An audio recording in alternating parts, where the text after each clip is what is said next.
Assalamualaikum warahmatullahi wabarakatuh. Bapak Ibu Guru dimanapun berada, semoga selalu dalam keadaan sehat dan siap untuk belajar bersama dalam menghadapi ujian P3K yang akan datang. Dan selamat berjumpa kembali dengan kami Cermin Pendidikan, di mana pada kesempatan kali ini kita akan membahas mengenai tentang kompetensi teknis guru, yang mana akan kami bagi menjadi 4 paket yang mudah-mudahan bisa membantu Bapak dan Ibu guru menyelesaikan atau membahas soal-soal teknis mengenai tentang guru. Pada kesempatan kali ini juga mohon maaf pada Bapak dan Ibu guru, manakala nanti dalam pembahasan soal ada yang kurang berkenan, kami mohon maaf. Manusia tidak luput dari kesalahan. Dan juga Bapak dan Ibu jangan lupa untuk klik like, subscribe, dan bagikan, dan terutama aktifkan loncengnya supaya Bapak dan Ibu tidak ketinggalan notifikasi pembahasan-pembahasan soal P3 yang selanjutnya. Baik, tentunya Bapak dan Ibu sudah tidak sabar lagi. Langsung saja kita bahas soal nomor 1 Bapak dan Ibu. Dalam setiap kali penilaian, Pak Joko selalu membuat rubrik penilaian yang berisi kriteria penilaian yang mencerminkan kompetensi yang akan dinilai. Hal ini sesuai dengan prinsip penilaian: A. Sistematis, B. Beracuan kriteria, C. Menyeluruh, D. Sistematis, atau E. Akuntabel. Mari bahas Bapak dan Ibu, kita bahas. Penilaian berisi kriteria penilaian yang mencerminkan kompetensi yang dinilai, merupakan prinsip penilaian beracuan kriteria, yang berarti penilaian berdasarkan pada ukuran pencapaian kompetensi yang ditetapkan.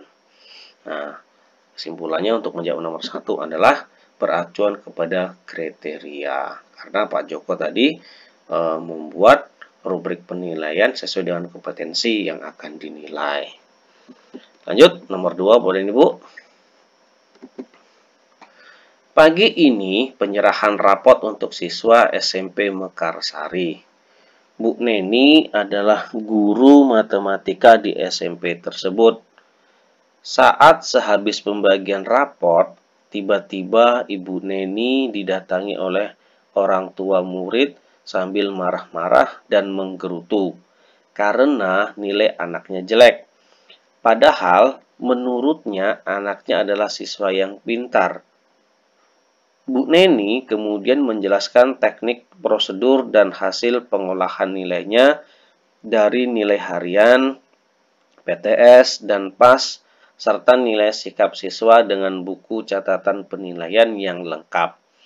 Dan akhirnya orang tua siswa tersebut dapat mengerti bahwa nilai anaknya memang sesuai dengan fakta. Dengan demikian, Bu Neni telak melaksanakan prinsip penilaian: A. Adil, B. Objektif, C. Menyeluruh, D. Sistematis, atau E. Akuntabel. Mari bahas Bapak Ibu, kita bahas. Pada kasus soal di atas, Bu Neni menjelaskan teknik, prosedur, dan hasil pengolahan yang merupakan prinsip penilaian akuntabel, yang berarti penilaian dapat dipertanggungjawabkan baik dari segi teknik, prosedur, maupun hasilnya. Sehingga kita bisa simpulkan untuk nomor 2 jawabannya adalah akuntabel, karena Bu Neni memiliki data-data yang sesuai dengan kenyataan pada keseharian murid tersebut. Lanjut, nomor 3 Bapak dan Ibu. Pemberian umpan balik jika siswa heterogen adalah A. Representatif flashback, B. Kumulatif flashback, C. Kuantitatif flashback, D. Institutionalized flashback, E. External flashback. Mari bahas Bapak dan Ibu. Representatif flashback adalah salah satu karakteristik masa adalah komunikasinya bersifat heterogen. Oleh karena itu, akan sulit untuk mengatur umpan balik yang didapat dari semua komunikan. Maka, dalam hal ini, biasanya umpan balik didapatkan dalam bentuk sampel dari beberapa komunikan yang menjadi perwakilan representatif. Hal ini dianggap mampu mewakili komunikasi secara keseluruhan meskipun yang memberikan pendapatnya hanya sebagian orang saja. Nah, dengan demikian untuk nomor 3 bisa kita simpulkan adalah representative feedback. Lanjut Bapak dan Ibu, nomor 4. Siswa membuat laporan hasil pengamatan proses fotosintesis termasuk penilaian. A. Kinerja, B. Produk, C. Portofolio, D. Proyek, atau E. Praktek. Mari bahas, Bapak dan Ibu, kita bahas. Penilaian produk adalah penilaian yang mengaplikasikan pengetahuan yang dimiliki ke dalam wujud produk dalam waktu tertentu sesuai dengan kriteria yang telah ditetapkan baik dari segi proses maupun hasil akhir. Nah, kita simpulkan Bapak dan Ibu untuk nomor 4 jawabannya adalah produk. Lanjut untuk nomor 5. Manakah cara paling efektif dan bermakna dalam mengkomunikasikan hasil penilaian atau capaian sementara kepada siswa dan orang tua? Apakah A. Menggunakan angka-angka dan peringkat sementara siswa dalam kelas, B. Menggunakan angka-angka tanpa disertai peringkat, C. Dalam bentuk kategori A sama dengan sangat baik, B. Baik, C. Kurang, D. Kurang sekali, atau D. Dalam bentuk angka KKM yang dicapai pada mata pelajaran dan kelulusannya, E. Dalam bentuk deskripsi tentang KKM yang sudah dicapai dan belum dicapai. Nah, pembahasannya adalah karena dalam penilaian harian, maka cara yang paling efektif adalah dengan mendeskripsikan tentang KKM, mana yang sudah dicapai dan belum dicapai, sehingga memudahkan siswa didik dalam proses pembelajarannya. Untuk kali ini, bisa kita simpulkan adalah dalam bentuk deskripsi tentang KKM yang sudah dicapai dan belum dicapai. Lanjut, nomor 6, Bapak dan Ibu. Membuat anyaman merupakan penilaian. A. Kinerja, B. Produk, C. Portofolio, D. Proyek, atau E. Praktek. Mari kita bahas Bapak dan Ibu. Penilaian produk adalah penilaian mengaplikasikan pengetahuan yang dimiliki ke dalam wujud produk dalam waktu tertentu sesuai dengan kriteria yang telah ditetapkan baik dari segi proses maupun hasil akhir. Sehingga untuk nomor 6 jawabannya adalah B. Produk. Lanjut, nomor 7 Bapak dan Ibu. Pengamatan pertumbuhan pohon singkong merupakan penilaian. A. Kinerja, B. Produk, C. Portofolio, D. Proyek, atau E. Praktek. Mari bahas Bapak dan Ibu. Pada kasus soal di atas, kata kerjanya adalah pengamatan. Ya, pengamatan Bapak dan Ibu. Pengamatan, penilaian proyek.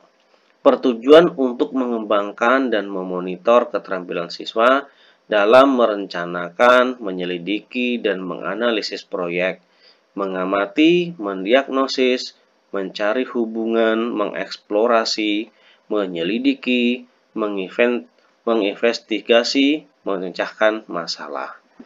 Jadi, bisa kita simpulkan untuk nomor 7 Bapak dan Ibu, jawabannya adalah proyek.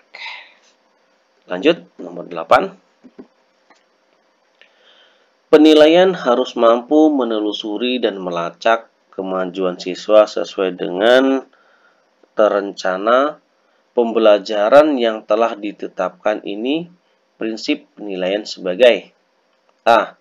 Capping trick, B. Checking up, C. Feeding out, D. Summing up, atau E. Feeding in. Mari bahas Bapak dan Ibu.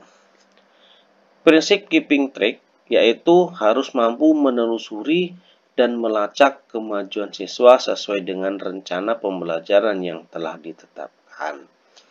Di nomor 8 jawabannya adalah A. Keeping track. Lanjut, nomor 9 Bapak dan Ibu. Siswa diminta mengamati proses fotosintesis termasuk penilaian A. Kinerja, B. Produk, C. Portofolio, D. Proyek, dan E. Praktek. Pembahasannya adalah pada kasus soal di atas, kata kerjanya adalah pengamatan. Penilaian proyek bertujuan untuk mengembangkan dan memonitor keterampilan siswa dalam merencanakan, menyelidiki, dan menganalisis proyek. Mengamati, mendiagnosis, mencari hubungan, mengeksplorasi, menyelidiki, menginvestigasi, dan memecahkan masalah. Jawabannya adalah proyek. Lanjut untuk nomor 10. Hari ini diadakan penilaian oleh Pak Bobi, guru bahasa Jawa. Jumlah nomor soal ada 10 siswa diminta untuk mengerjakan 7 nomor soal. Dari 10 soal yang diberikan, siswa bebas memilih 7 nomor soal dari 10 soal yang diberikan Pak Bobi. Yang dilakukan Pak Bobi tidak sesuai dengan prinsip penilaian. Ini yang tidak sesuai ya Bu.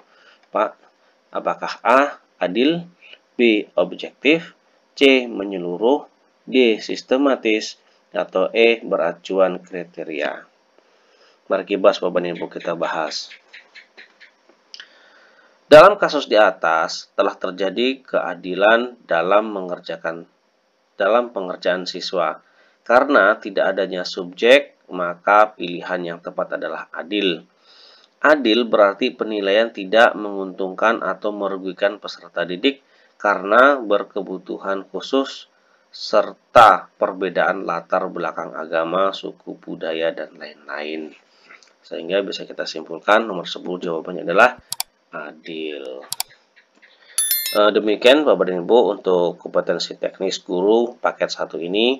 Mudah-mudahan bisa membantu Bapak dan Ibu. Dan mari kita lanjutkan untuk pembahasan teknis guru paket yang kedua.